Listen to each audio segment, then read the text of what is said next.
আর চলে গেছিলাম পাড়ার একটা ভাইয়ের বউ ভাতের ভুরিভোজ খেতে। তো ফার্স্টে বউয়ের সাথে দেখা করে চলে এলাম খেতে, কারণ খুব খিদে পেয়েছে।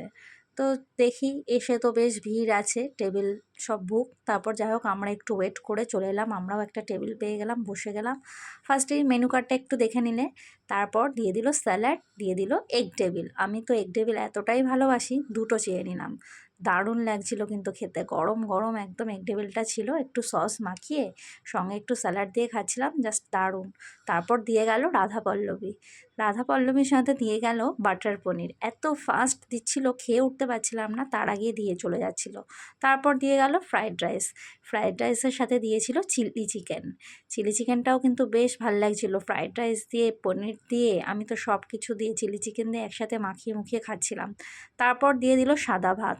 সাদা ভাতের সাথে দিয়েছিল ডাল, মুগের ডাল, তার সাথে দিয়েছিল আলু পোস্ত। আলু পোস্ত দিয়ে ডাল দিয়ে একটু লেবু দিয়ে মেখে খেতে তো জাস্ট ফাটাফাটি লাগে।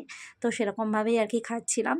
খাওয়ার সাথে সাথেই চলে এলো মাটন। উফ, যেটা একদম অসাধারণ হয়েছিল। একদম বিয়েবাড়ি যেমন রিচ রিচ রান্না হয় ঠিক তেমন না, এটা ঠিক বাড়ির স্টাইলে একদম মাটনটা হয়েছিল। দারুণ হয়েছিল। আর আমি অনেকটা চর্বি চেয়ে নিয়েছিলাম, চর্বিগুলো খেতে যা দারুণ লাগছিল কি বলবো। তারপর দিয়ে দিয়েছিল কাঁচা আমের চাটনি, ওটাও তো দারুণ। তার সাথে ছিল পাঁপড়। পাঁপড় দিয়ে চাটনি দিয়ে খেতে কার না ভালো লাগে বলো, দারুণ লাগছিল খেতে। তারপর দিয়ে দিয়েছিল দুটো মিষ্টি, একটা রসগোল্লা কালাকাঁদ। তারপর আইসক্রিমও দিয়েছিল, কর্নেটো আইসক্রিম। তারপর লাস্টে পান মশলা দিয়ে গেছিলো। তারপর আর কি এই যে খেয়ে দিয়ে গরম জলে হাত ধুয়ে ব্যাস